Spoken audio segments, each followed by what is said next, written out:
বিসমিল্লাহির রহমানির রহিম। আসসালামু আলাইকুম। যে যেখান থেকে দেখছেন আশা করি সবাই ভালো আছেন, আমরাও ভালো আছি।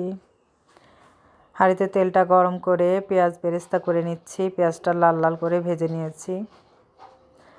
এখন গরম মশলা দিয়ে নিলাম, একটা এলাচ, দুটা দারচিনি দিয়ে তারপরে আমি মাংসটা দিয়ে নিচ্ছি, মুরগির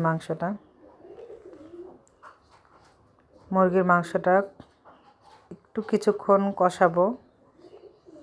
কষানোর পর আমি সব উপকরণ একটা একটা করে দিয়ে দেব।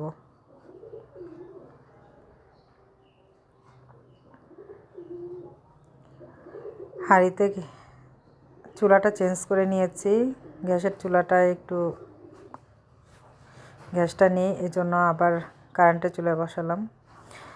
এখন আমি লবণ দিলাম পরিমাণ মতো, তেজপাতা দিয়েছি, একটু আদা দিলাম। এখন এটা একটু কিছুক্ষণ কষাবো। কষানোর পরে তারপর আমি অন্যান্য উপকরণ দেব। মাংসটা প্রায় আমার একটু ভাজা ভাজা মানে সিদ্ধ হয়ে এসেছে। এখন আমি বাদাম দিয়েছি, বাদাম, পেঁয়াজ বেরেস্তা এবং পেঁয়াজ কিছুটা ব্লেন্ডার করে রেখেছিলাম, সেটা সব একসাথে করে দিয়ে দিলাম। যে কোনো বাদাম দিলেই হবে। আমি এখানে কাঠবাদাম এবং চীনাবাদামটা দিয়েছি। গরম পানি ব্যবহার করেছি আমি মুরগির মাংসে।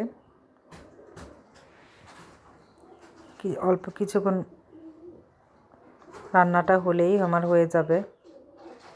দেখেন কি সুন্দর কালার এসেছে। আমি এখানে একটু মাংসের মশলা দিয়ে নিলাম ফ্লেভারটা ভালো আসার জন্য। আমি তরকারিটা একটু ঝোলঝোলি করব, মাখা মাখা করব না। কমপ্লিট হয়ে গেছে রান্নাটা। কেমন হয়েছে? কমপ্লিট হয়ে গেছে, কমেন্ট করে জানাবেন। শুক্রবার মানে স্পেশাল কিছু। আসসালামু আলাইকুম।